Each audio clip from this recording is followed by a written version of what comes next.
E o que aconteceu em 2016? Já vou falar para vocês, é importante aí só eu lembrar você de dar o like, tá? Porque quando você dá o like, você tem dois benefícios diretos. Você recebe as novidades do canal, porque a plataforma entende que você está gostando do conteúdo, e além disso, a gente garante a palhinha no final aqui, beleza? Então, em outubro de 2016, o site lá do Wikileaks, ele divulgou certos e-mails. E esses e-mails, eu vou mudar o nome do cara aqui, tá? O nome desse cara, eu vou falar parecido aqui, os e-mails do pedestre, tá? Os e-mails do pedestre, beleza? Mais de 20 mil páginas de e-mails privados do então chefe de gabinete da Casa Branca, o John Pedestre ou John Palestra, tá? Pode ser, acho que pedestre fica melhor. Ou Pedestra, tá? O John Pedestra. O Pedestra, ele era o chefe de gabinete da Casa Branca e aí o site do Wikileaks, ele liberou uma série de e-mails dele. Aqui é importante já a gente dar uma pausa, tá? E prestem muita atenção. Se esse site divulgou esses e-mails e atrapalhou a Hillary, significa que ele estava dando uma moral para o ex-presidente Donald, ok? Beleza? Então prestem muita atenção nisso, tá? Mais de 20 mil páginas em outubro de 2016 de e-mails privados do então chefe de gabinete da Casa Branca, o Pedestra. Esse é o melhor exemplo de surpresa de outubro que você pode ter. E esses e-mails abriram a mente de milhões de pessoas. É claro que eles vão dizer que esses e-mails não têm fundamento, que aquilo ali não tem nada a ver, que aquilo não existe, tá? Mas existe sim, vocês sabem muito bem, tá? Obrigado ao professor Josué Vieira pelo apoio, né? Deus abençoe seu trabalho, disse ele. Estamos ligados aqui, valeu pela força. Então, esses e-mails revelaram algo muito sinistro para o mundo. E a gente vai prestar muita atenção aqui na hora de entrar nesse tópico, tá? Por quê?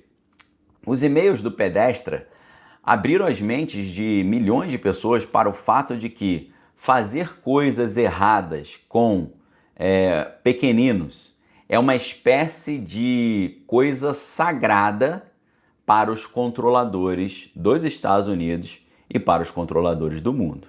Perfeito? O mundo inteiro descobriu com esses e-mails que, repetindo, fazer coisas erradas com os pequeninos é uma espécie de coisa sagrada, certa e cultuada por esse pessoal que manda nos Estados Unidos e por esse pessoal que manda também no mundo, ok? E isso foi um fator decisivo para as pessoas não escolherem a esposa do Bill na época. Por quê? Porque, como eu falei para vocês, ela estava com 90% de chance de ganhar e ela perdeu. É claro que esses e-mails aí que chegaram ao conhecimento público atrapalharam muito, né? Fizeram ela cair de 90% para zero de chance de chegar ao poder, ok? Agora, meus amigos, o que foi perguntado para a Hillary recentemente e a resposta dela foi muito elucidativa para todos nós sobre o que está em jogo hoje. Numa entrevista que foi feita com a Hillary no programa do canal PBS nos Estados Unidos, o nome do programa se chama Firing Line with Margaret Hoover. Esse programa ele foi ao ar no último dia 27/9, tá? E a partir do minuto 22 minutos e 22 segundos, a partir do momento do tempo 22:22, você tem essa parte onde é feita essa pergunta para ela, tá? Vou colocar o link do vídeo para vocês. O vídeo que eu vou colocar é a entrevista completa, mas eu digo para vocês que a parte que nós estamos analisando está no momento 22:22, tá? Segue o link aí, beleza? Vou colocar só agora, senão a gente fica aí o tempo todo só colocando o link, aí tira o foco aqui do serviço, tá bom? E o que a entrevistadora Margaret Hoover perguntou para ela? Perguntou o seguinte: o que você vê acontecendo no futuro próximo e o que nós deveríamos levar mais? Ela falou assim: eu prevejo que algo acontecerá em outubro, como sempre acontece, a surpresa de outubro. Prevejo que haverá um rebuliço na imprensa em outubro. As ondas digitais serão preenchidas. E por que isso importa? porque a imprensa que é favorável ao ex-presidente Donald muitas vezes traz histórias que são transmitidas digitalmente e depois captadas pelas mídias apoiadoras do ex-presidente, como a Fox, entre outras. E então a grande imprensa acaba noticiando sobre essas histórias e fazendo com que essas histórias cheguem ao mainstream, cheguem ao cidadão comum, né? E aí ela fala que é nesse momento que essas histórias, que segundo a Hillary são histórias falsas, elas ganham vida própria quando elas chegam até a grande mídia. E aí, segundo ela, agora, né, para outubro, o que vai acontecer é que haverá esforços concentrados na mídia para distorcer tudo sobre a Kamala Harris, sobre quem ela é, o que ela representa e o que ela faz, tá? E foi nesse ponto da conversa que a esposa do Bill fez referência àquele negócio que fizeram contra ela em 2016. Ela falou, vocês lembram daquela história maluca em que levantaram em 2016, dizendo que havia ali uma espécie de comércio acontecendo no subsolo de uma pizzaria, e aí envolvia pessoas, os pequeninos e tal. Na hora que a Hillary falou isso, a plateia riu, falou, que maluquice, né, que coisa sem sentido. Mas ela falou, não, ela falou muito sério, não riam, não fiquem rindo. Ela disse, foi uma história enorme, tá? E ela falou, muitas vezes essas histórias começam nas redes sociais, depois ela passa para a mídia favorável ao ex-presidente Donald e depois ela passa a ser reproduzida pela grande mídia, e isso garante que tenha cerca de 100% de cobertura e que as pessoas acreditem. Então ela está falando, o que ela está querendo dizer? Ela tinha em 2016 90% de chance de ganhar, e essas histórias, negócio lá da pizzaria, fez com que ela perdesse mesmo tendo 90% de chance de ganhar. Então ela falou, é muito sério isso. Ela estava dizendo tipo assim, cara, o negócio me atrapalhou, me tirou da jogada. E muito provavelmente o que ela está dizendo vai tirar a Kamala Harris da jogada também, ok? E ela falou assim, eu não sei exatamente o que eles vão trazer agora em outubro, mas teremos que trabalhar muito duro para garantir que isso seja exposto como lorota, perfeito? E aí, meus amigos, isso nos lembra muito o que está acontecendo agora já com essa história do Didinho. A gente tem muitas histórias relacionadas ao Didinho, de que ele fazia coisa com pessoas ali pequeninas e tal. Então, a conclusão que a Hillary parece chegar é que isso tudo aí parece que ela está se referindo ao caso do Didinho. E parece que ela está dizendo que o caso do Didinho, perto da disputa pela Casa Branca dia 5 de novembro, final de outubro, o que vai acontecer, tá? Vai acontecer o seguinte, segundo a Hillary, elas irão fazer, sabe o quê?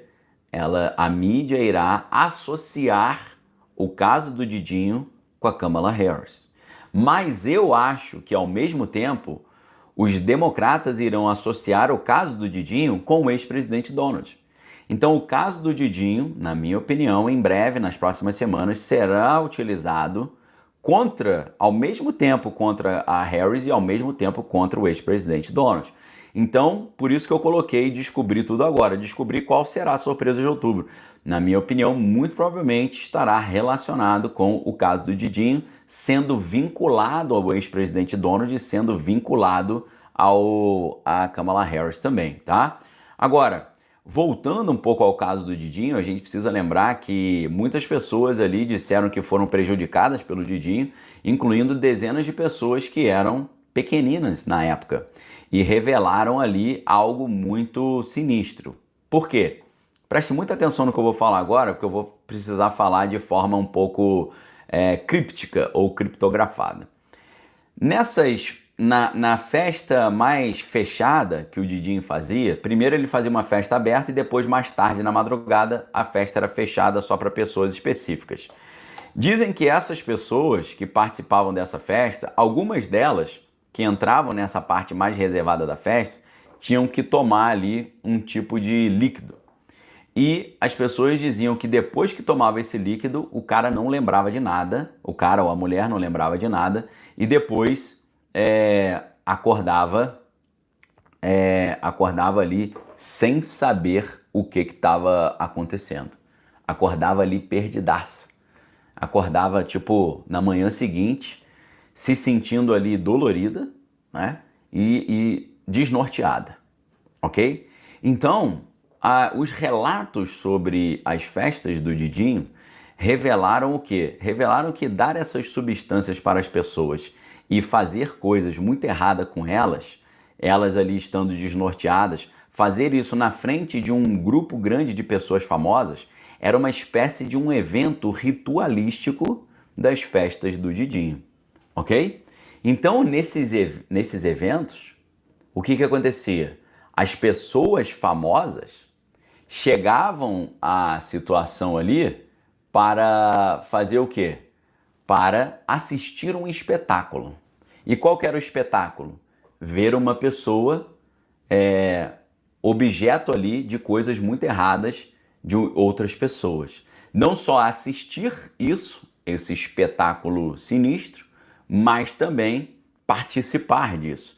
E a estratégia que o Didinho fazia era dar uma substância para a pessoa, para que a pessoa não se lembrasse do que estava acontecendo. Essa era a grande estratégia, ok? Então, o advogado Tony Buzbee, né, que representa mais de 100 pessoas ali que foram prejudicadas pelo Didinho, afirmou numa coletiva de imprensa no último dia 1º de outubro que os nomes das pessoas que participavam disso aí virão à tona e vão deixar o público de queixo caído. E ele também prometeu trazer à tona o nome das pessoas que facilitavam e permitiam que essas coisas acontecessem a portas fechadas, né? E ele garantiu que vai continuar no caso, independentemente de quem as evidências mostrem, ainda que sejam pessoas poderosas, tá? E ele explicou exatamente como era feita essa situação toda.